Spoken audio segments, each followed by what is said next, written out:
Okay, on to the next Skip the Line reaction, man. And this one is also for Tom Bredesen. So thank you very much for the Skip the Line. I appreciate it. Look, at this point, nothing is going to beat the Yelawolf track. Nothing. There isn't a piece of music on this planet created in history or that will be created in the future that is ever going to beat the masterful artistry that was Yelawolf. But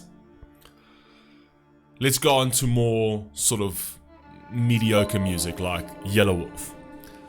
I actually struggle to say that Yelawolf is mediocre because the guy is absolutely fire. So I can't even say that about Yelawolf, you know, even as a joke.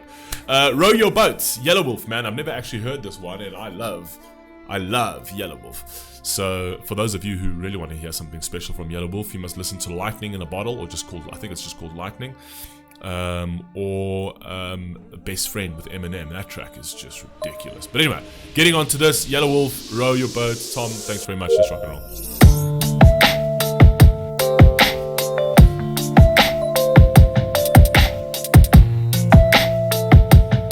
This dude's sick. Slamerican.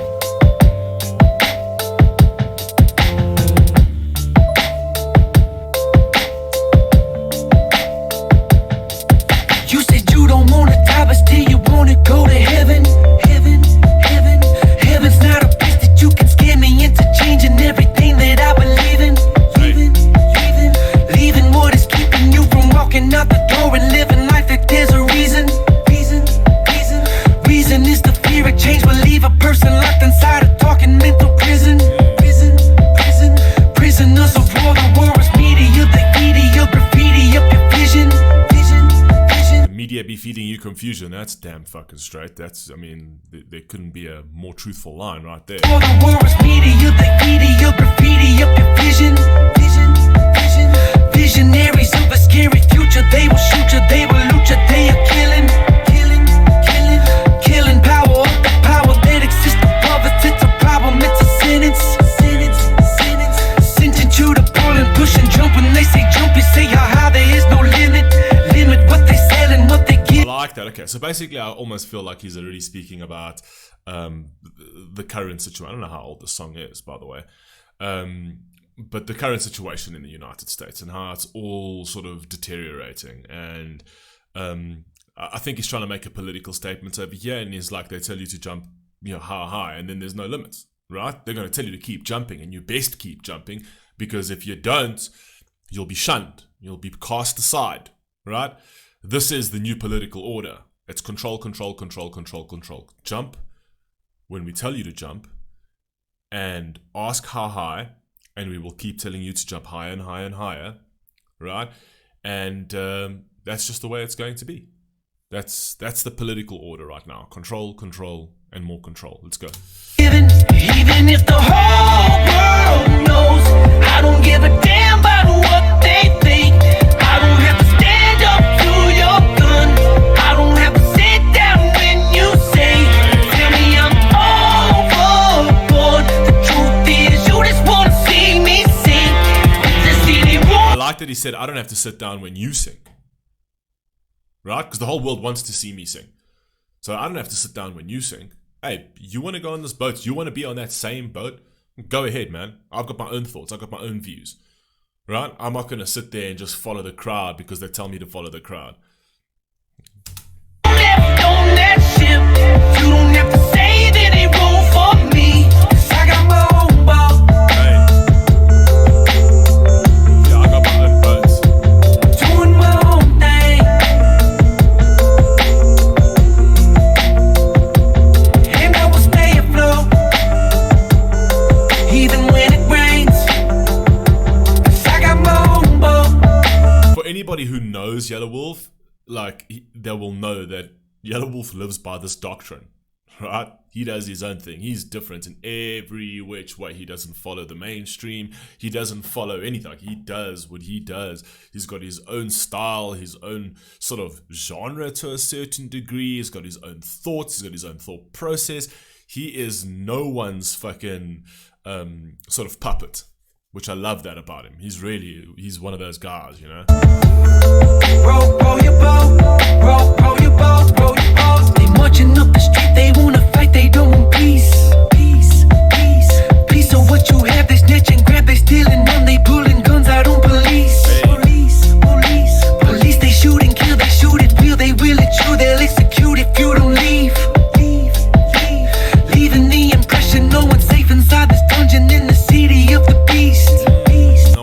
inside this dungeon of the City of the Beast. And I like the fact that he addressed both sides of that argument, right? Not just the sides that, okay, the police will, pull out the guns and sometimes they'll trigger happy, but also the fact that there are also people in those cities, in those dungeons, that are pulling guns on police, right? It's those cities, those inner cities that are just completely filled with crime, right? Where they're killing each other in record numbers, right? Are dangerous places for police to be in. So there's an argument there, and there's an argument for trigger-happy police, 100%. We can speak about both of those things, but we can't deny the one and then prop up the other. Because that doesn't help the community. That just makes the community worse. And it's like sitting there, if you're going to blame everything on police and you're going to be like, oh no, defund the police, blah, blah, blah, blah, blah. Those areas are what need police more than, those inner cities need police more than any other city needs police. Right? But like Chicago, like the mayor of Chicago, who's like all for the defunding of police. And it's like, Chicago needs police, man. Right? It's one of like the highest crime rates in the United States where people are killing each other daily. Do you know what I mean? They need police more than any other state at the end of the day. But that's the problem with politicians. The politicians will never address the root of the problem. Why are these cities like this?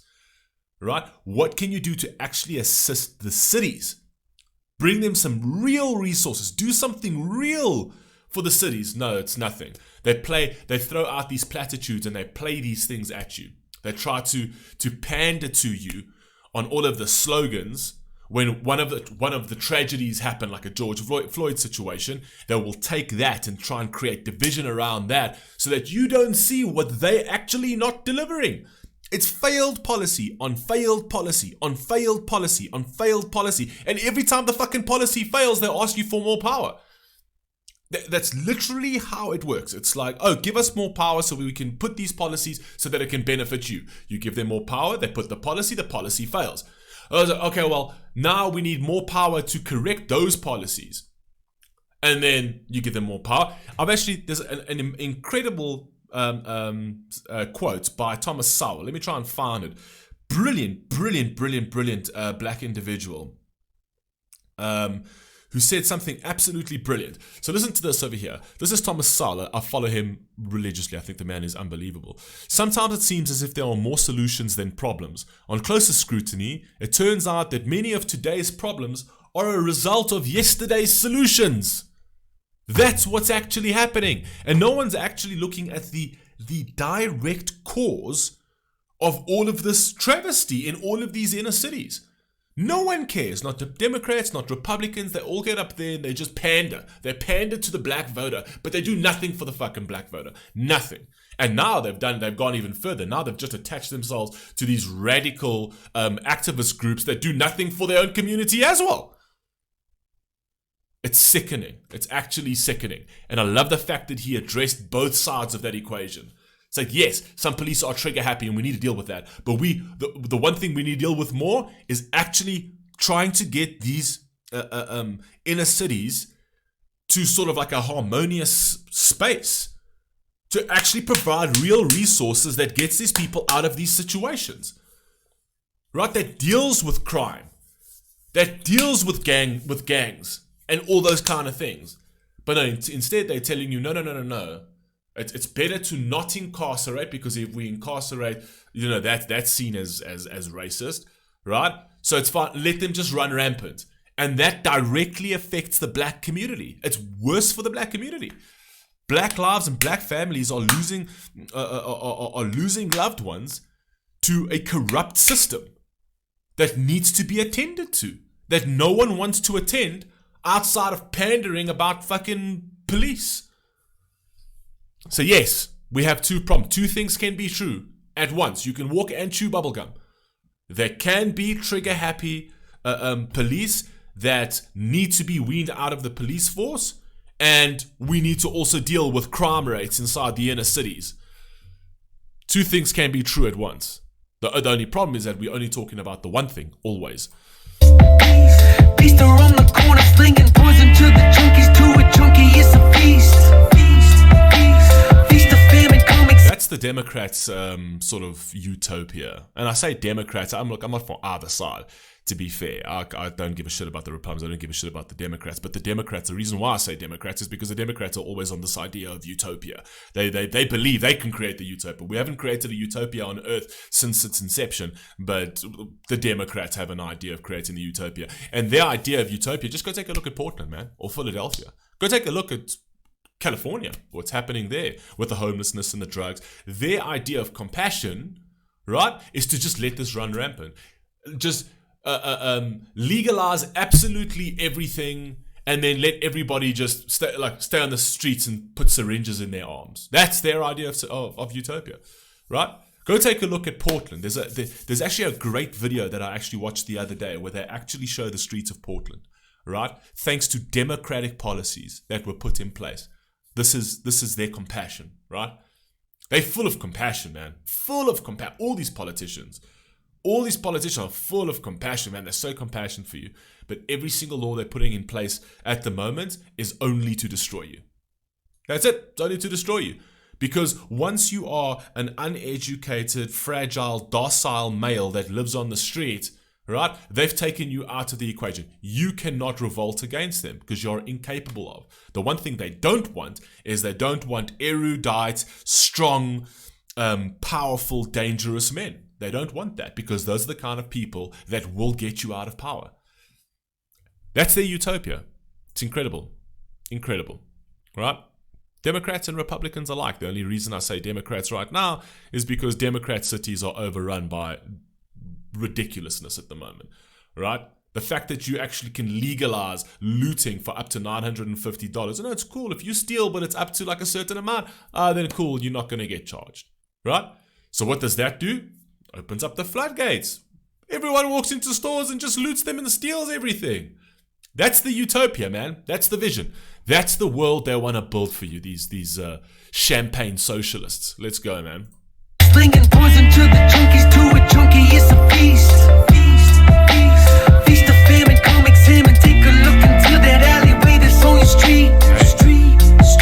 Streets are not the only place that you can find yourself laying up under white sheets. Sheets in Alabama, cocking hammers, riding horses, wanna handle who is free. Free yourself from anything they preach, even if the whole world knows. Free is far from anything they preach. 100%. I don't give a damn about what they think. I don't have to stand up to your gun. I don't have to sit down when you say, tell me I'm overboard. The truth is, you just wanna see me sing. It's just any room left on that ship. You don't have to save any room for me, 'cause I got my own ball.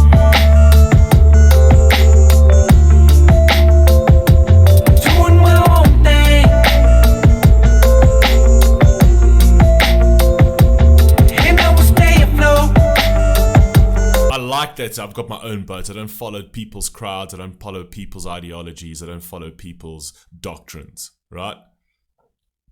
I look at both sides, I see what the issues are, and I can draw my own conclusion. This is the craziest thing that we have today, is that we have the media and a political elite that are now saying you're too stupid to handle the truth. So we're going to censor it for you. We're going to tell you what is real information and what is disinformation. The purporters of the most disinformation are telling you that they will tell you what the real story is, right? Because they've never lied to you, right? Right? It's crazy that we now live in a world where we are trying to tell people that you can't handle the truth. We will need to sanitize the truth for you in order for you to digest it in a certain way, right? Because you can't. We'll do it. We are the guys with the knowledge. We are the experts. So we will disseminate this information how we feel fit, because you can't handle it. You're too stupid to handle it. We're not. That's the world we live in. Even when it rains, 'cause I got my own boat. Row your boat, row your boat, row your boat.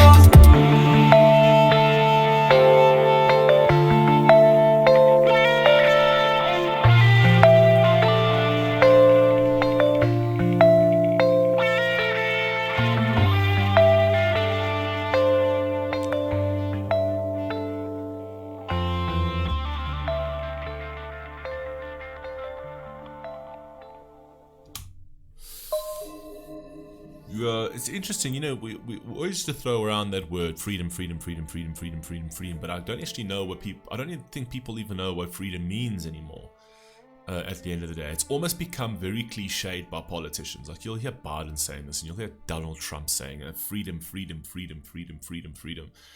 At the end of the day, you're always shackled by some system or another. At the end of the day, so what are the parameters of the freedom? Now, I get it. Now, you don't want communism or socialism to a certain degree. The fact that people, I mean, I still have people in my comment section that will sit there and still defend socialism. They'll be like, oh no, but this one will be different. Every socialist will tell you that this one will be different. Every single one.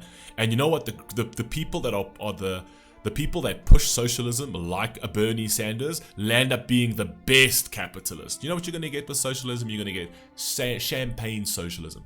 You will share in your misery, whilst the elites will share in all of their riches. Right? Because every system has its cheaters. It doesn't actually matter. If you want to be a socialist with your family. Right? But the higher you go up, where you've got bigger and bigger hordes of people to control, socialism doesn't work. Right? On the highest levels of controlling people, capitalism and free market is what works the best. Yes, there's corruption in those things. That's what you need to iron out. I've never heard a politician come out and be like, listen, we are going to plug extraction loopholes in our capitalistic system. We are going to plug loopholes where the elites and the powerful can extract money and be corrupt. No one ever runs on that, ever. You never hear them run on that, ever. But the greatest capitalists will come and tell you that socialism's the system for you, right? And you have people out there that are saying, yes, socialism is the system.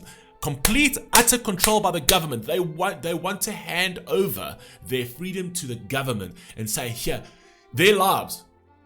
They want to hand it over to the government. Like, you run this for us. Because everything that they've run up until this point has been fucking smooth sailing. Tip-top shit that they've done. Look at the fucking state of the world at the moment. Oh, they've done a fucking tip-top job. And what do these people say? Hey, listen, these guys have got such a shit track record. Here's an idea. Give them more fucking power. Why don't you just let them put surveillance cameras in your own fucking house so they can see what you're doing for your protection? You know what I mean? You know what a champagne socialism is? Champagne socialism is the kind of guy that tells you, you can't do this, you can't have cattle farms because that's bad for the environment, while they fly over those same fields with their private jets. That's what champagne socialism is. That's the socialism you want to usher in. Anyway, let's leave it there. Love you all. Please stay safe. I'll catch you in the next one. Peace.